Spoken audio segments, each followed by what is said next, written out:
Folks, and welcome to Parallel Projection 5. So again, to shorten the length of this video, I have some of the setup done.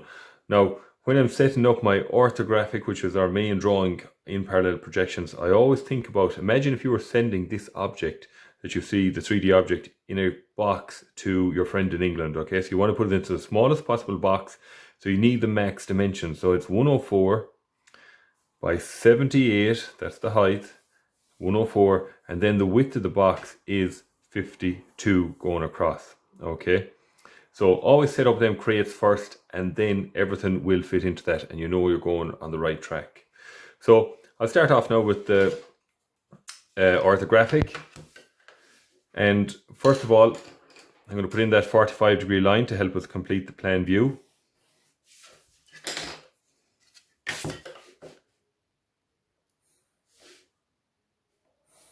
So drop down.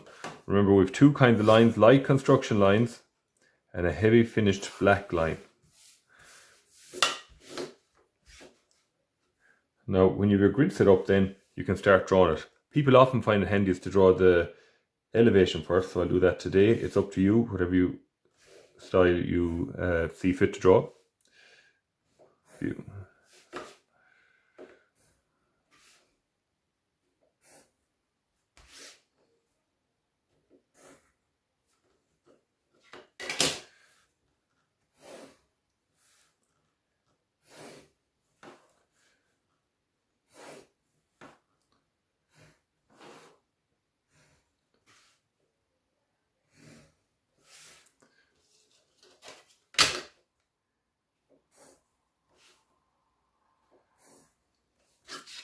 Now, so I actually did my elevation and plan there together. It's totally up to you, whichever view or views you want to work on. So when you have those two done, next one I'm going to finish now obviously is the one over here on the right.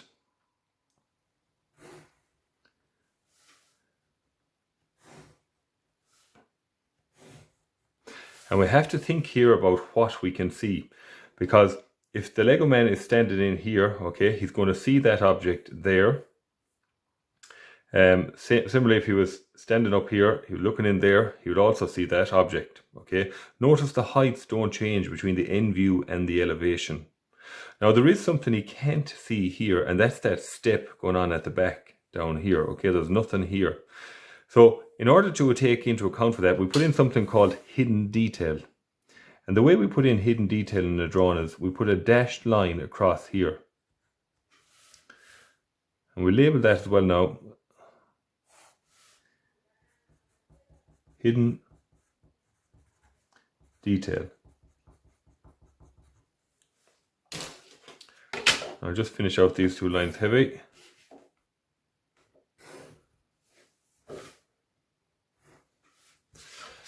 And that is our orthographic elevation, plan, end view, okay?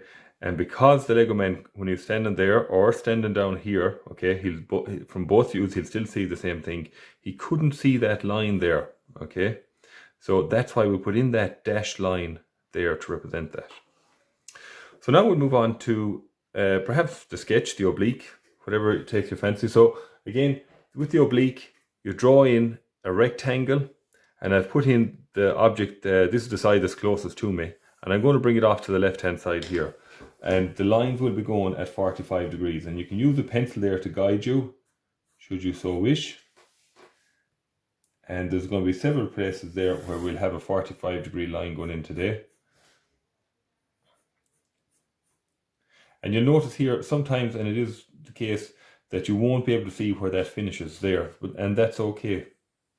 So we're sketching this to whatever size you see fit.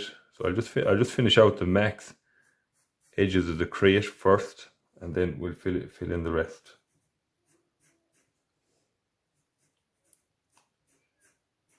Now all construction lines lightly first, and then when you're happy with them, you can start going over them heavier.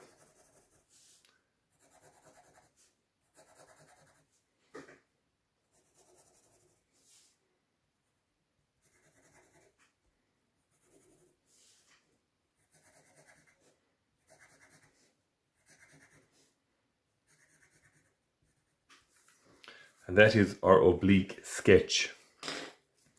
Down here now, we'll do the isometric. Now again, the scale is at 1:2, so everything has been halved. The 104 has now become 52. The 52 wide has become 26, and the 78 high has become 38. Okay, and we'll do in our lines lightly. You can do it to the left or to the right, so I'm just trying to mix it up a bit. So I've gone off with the main length to the left hand side there.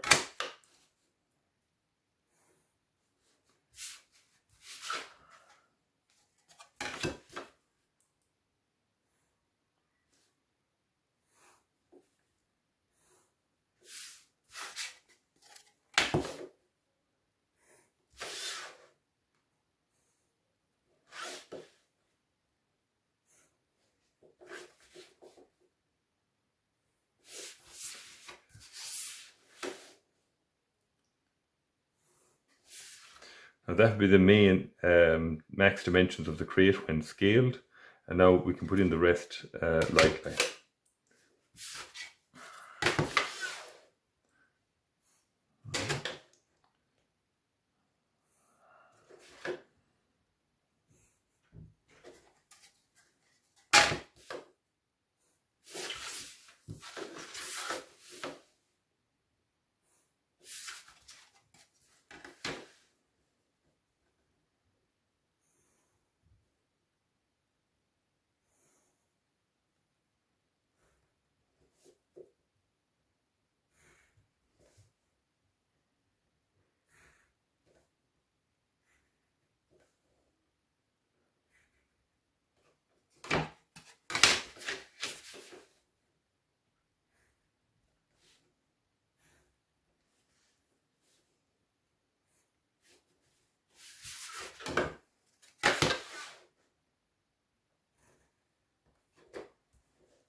That is our isometric done to scale. So I'll stop talking now and I'll just finish colouring this out to help with the visualization.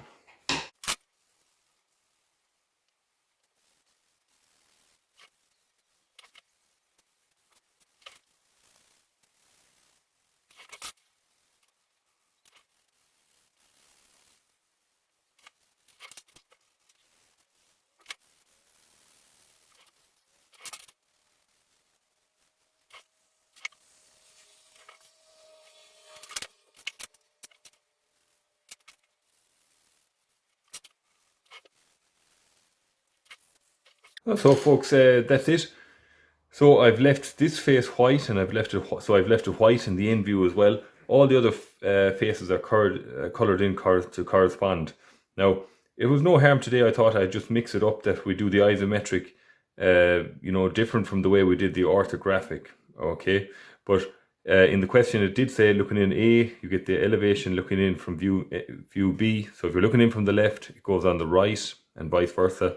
So that's what we would see. Don't forget today our new piece to learn there, the hidden detail line. That's when the Lego man was either standing here looking in or down there. From either of those positions, he would not be able to see this edge. So we put in that there represented with a dashed line. So that's it folks. Hope you found that video useful. Take care. More videos to come. Stay safe.